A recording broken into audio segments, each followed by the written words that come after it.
Hey, what's happening everyone? I'm SirJames coming at you guys with another video, and today I'm here to give you guys my official review of the Mythos Boba Fett. If you missed out on the last video upload, I simply did an unboxing and a little bit of a first impressions and needed a few days to mess around with it before I give you my initial final verdict, which is why I'm here today.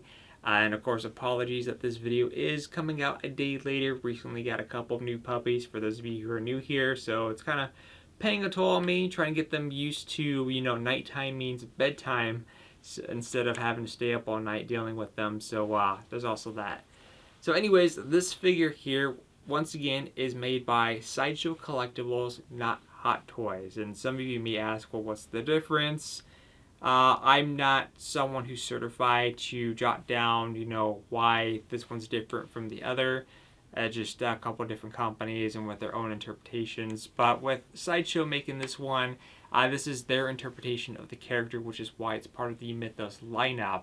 And it's essentially what the character could have been, but never was, and it's their interpretation, which I really like because this Boba Fett is a lot different compared to all the other ones we've seen, at least through Hot Toys' point of view, which is more in line of, trying to match what you see on the on-screen counterpart. While this one is just kind of a reimagined version of the character, which I do like. I like having different styles of characters here. Now, one of the things that I have noticed, at least one of the differences I can point out with Hot Toys and Sideshow, is changing of the hands. Typically with a Hot Toys figure, you have to pop off the hand and somewhat force the new one on until it pops into place. But here, just switching out the hands alone was so simple. It takes very little effort to do that. I could just lightly pull, the hand will come off, and then I could just pop in the new one. The peg's already there, ready to go. So I do like the concept that it's so easy to switch out the hands if you want to pose him quite differently, which I had a lot of fun messing with that too. Some initial details I just want to quickly go over really quick is that for the costume here, this is a newly crafted Mandalorian armor with unique Mythos weathering effects, and then it goes over the initial details. Now, as far as the weaponry goes, the weapons include 4 multi-purpose shin tools, which typically, if it was through Hot Toys would have these packaged separately with all the other accessories. But all of the tools down here are actually removable if you wanted to. But, I mean, how often are you really going to be using those tools? So, I mean, these are removable if you really needed to remove them for whatever reason. Next thing, he does have 3 unique trophy lightsabers. Now, you may be asking, are the lightsabers usable? So if you happen to have an extra lightsaber blade from another figure, can you put it in these ones? And the answer is no. Now, you can probably modify it a little bit by drilling a hole in there if you're that kind of person who likes to modify your figures to utilize a blade. But for just simply out of the box, you cannot put a blade in these, nor is there a blade included. Just keep that in mind. You also have the EE3 carbine blaster rifle, the K11 blaster pistol with the hard shell holster, which is right over here. You also have the DLT-19 heavy blaster rifle with camo wrapping, which is currently up on his shoulder over here. And last but not least, we have the small concussion grenade launcher. And we have the tactical knife with ankle-mounted sheath, which is located right here on the bottom right-hand side. So he's definitely locked and loaded and ready to go for whatever mission he's going to be going on. Of course, he's also got his jetpack, which you can go ahead and utilize with the figure. If you wanted to, you don't necessarily have to. Now, the neat thing, too, is for those of you who are not a fan of the whole cloth piece, especially this portion hanging out here, is that when you do incorporate the jetpack, you can actually have it to where this cloth portion is folded down as you attach the jetpack, so you don't have that extra fabric hanging around if you wanted to do so, which definitely works out quite well and it doesn't get in the way. And in fact, even when you're trying to do that and add the jetpack, it's actually not that difficult. There is a couple latches on the back where you have to kind of scoot up to try to angle the piece correctly, which I think is similar to how the Hot Toys version is going to be. But again, overall, I think this figure looks absolutely amazing. It's just my point of view. I just like how this one looks.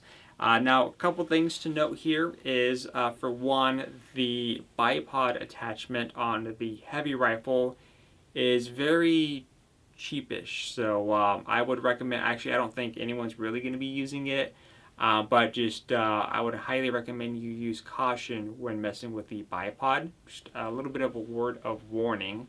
Poseability, you know, with typically like any standard like Hot Toys figure, you know, you're going to have great poseability. Even with this version here, there's not really going to be much of any restrictions because he doesn't really have a lot of armor that's going to hinder it. You know, like a stormtrooper, for example, that has a lot of armor and thus you have limited mobility. But for this guy here, you know, his joints could easily go up, and there's going to be some slight hindrance once you get like all the way up because of the wrist armor pieces. The other thing I wanted to point out also too are these like hose connectors on the back here that scoot up into his uniform. You don't actually have to worry about that being too fragile because it's made with some type of like rope quality material. So if it happens to come out of the uniform, you could easily just tuck it right back in, so you don't have to worry about that snapping off.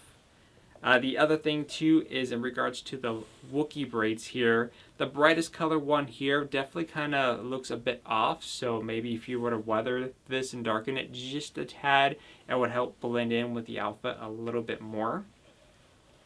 The other thing I want to point out is that he has a pouch, a satchel on the left hand side, which actually packed in out of the box has a little piece of foam in it to help kind of build it out. If that happens to get in your way, you could easily remove the foam if you really wanted to. And the other thing I wanted to go ahead and point out is that as far as the whole poncho thing goes, the top portion is very easy to work with. Keep in mind that the poncho is like sewed in or glued in onto the figure, so it's not removable. If you wanted to remove it, you can possibly do so, but you might want to be cautious with that. But as far as this goes, just the top portion actually works out quite well. You do have a wire that runs down all the way on the right hand side, back and forth, and same thing on the left hand side. And so when it comes to messing around with this, especially this back portion here, trying to make it to where like you got the wind flowing, actually worked out quite well. That's one of my biggest concerns is like, you know, is there enough wire here to make it work? And I would say there is. However, for the lower portion of his outfit here, there's only two wires. You got one running down the right hand side and one running down the left hand side. And unfortunately, trying to get the bottom portion to work with the type of scene that I want to make with him, especially in regards to how I want the fabric to go a certain way, this bottom portion is definitely going to be providing the more challenging part of it.